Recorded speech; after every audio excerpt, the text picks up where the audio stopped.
Welcome back to Kin in Line. I make this part 83.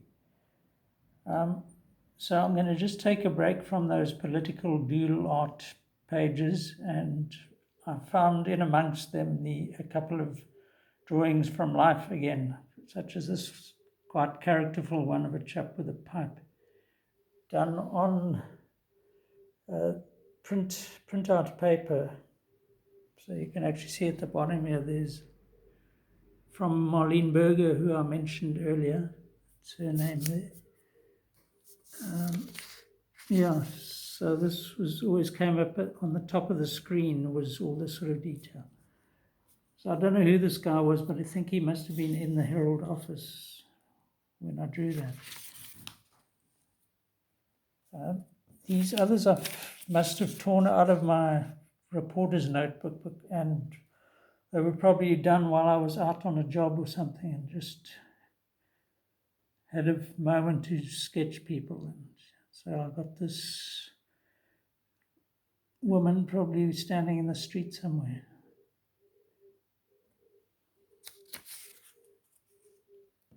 And this is probably the first drawing I did of the interesting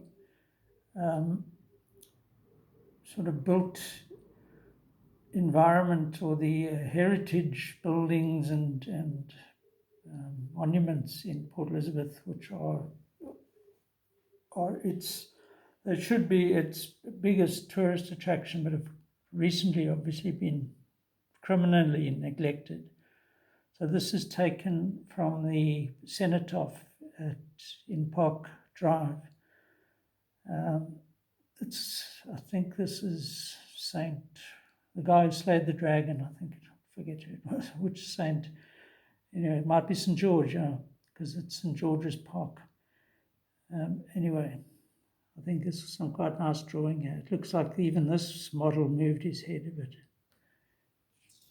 So he's made of bronze.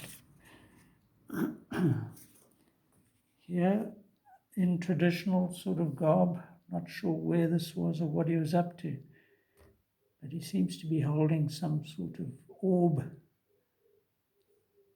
down there.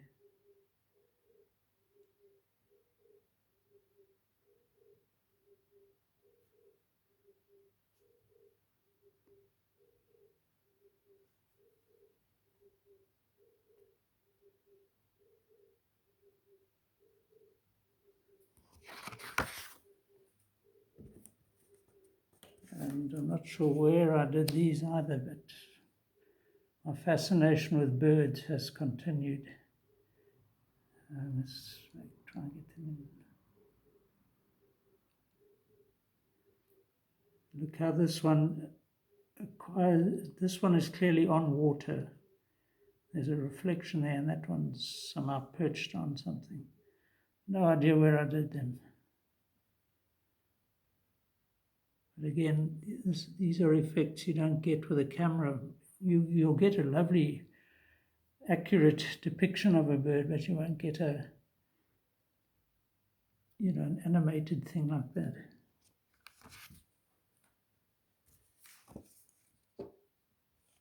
Just a little silhouette of a man, no? May as well have a look at him.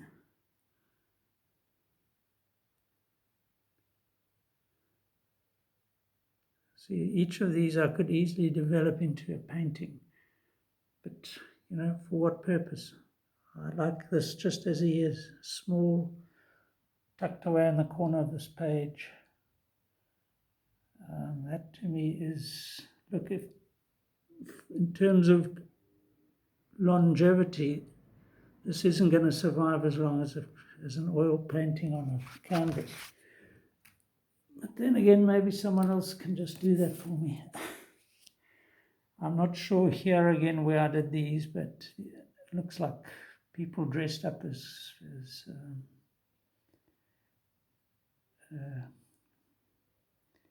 the naughty sailors, pirates. That's the word. You have to really dredge the old memory banks to get some vocabulary when you this age, and I'm not even old. I like the middle guy's sort of smirk.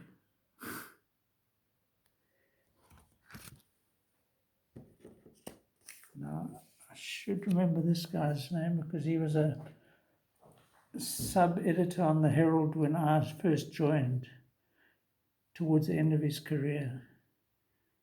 LB somebody. Damn it. Afrikaans surname.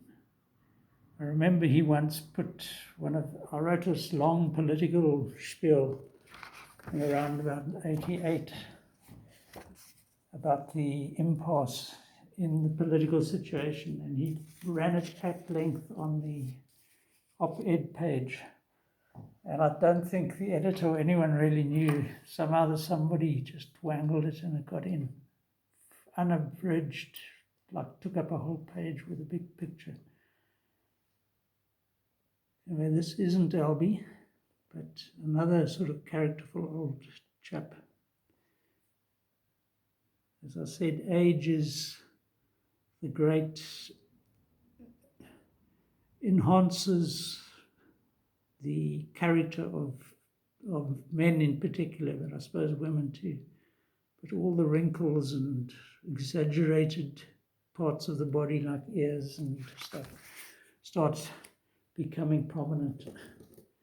Not that one enjoys that, but it's life.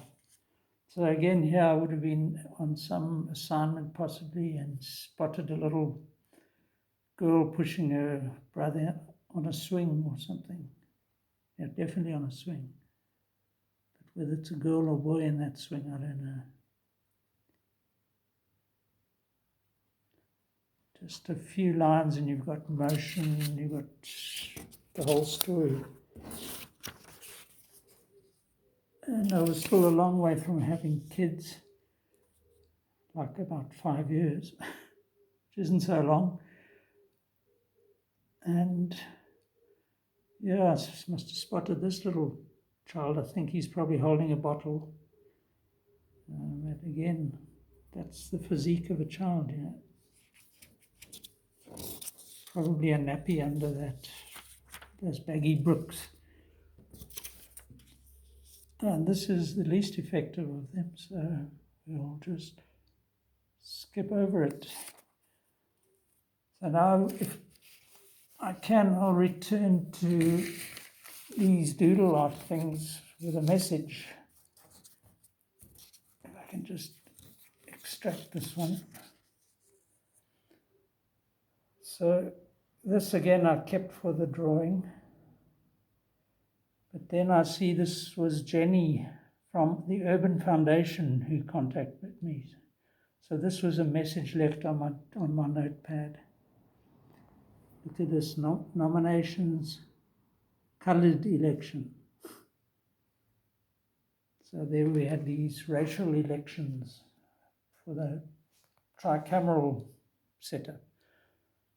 So the Urban Foundation were an important part of the reform process in South Africa.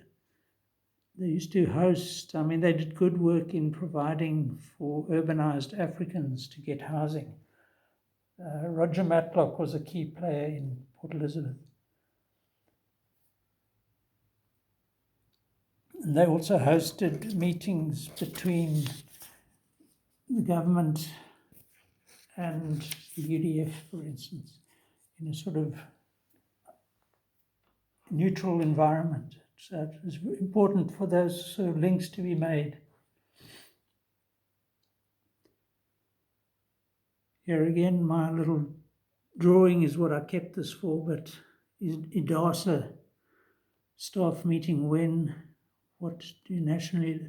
So IDASA had just been established by Francel Slubbert and Alex Borain, former PFP bigwigs, and it was the Institute for a Democratic Alternative for South Africa, and it sort of helped pave the way as well for the change that came in 1990, in the late 80s, in fact.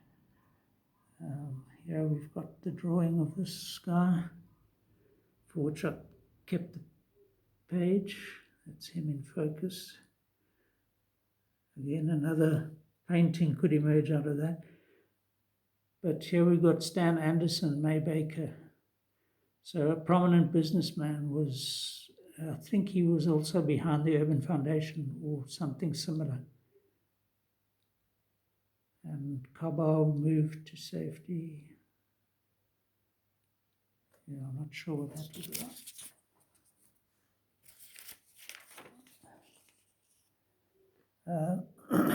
So let's look at the drawing first.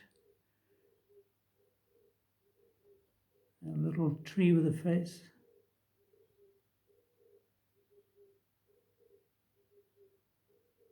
So the thing is, Mrs. Hanekom of the Department of Education and Culture phoned nomination of candidates for by-election. Why would Department of Education be interested in by-elections? In Galvindale on Monday. Yeah. So this was sort of day-to-day stuff that I was doing on the newspaper as a reporter. Again, we got an interesting figure drawn and somehow linked to a message left about Rick McKeever, who was a property developer in PE. He developed the Green Acres Village complex, was also a Prague city councillor, PFP, you know.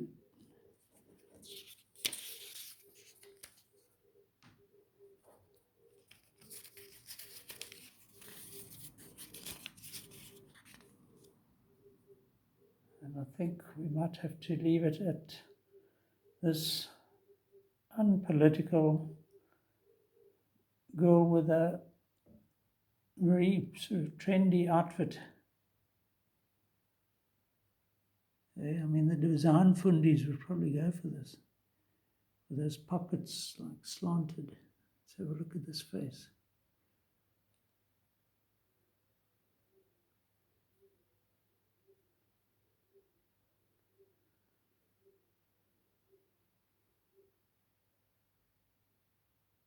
So, till next time, cheers.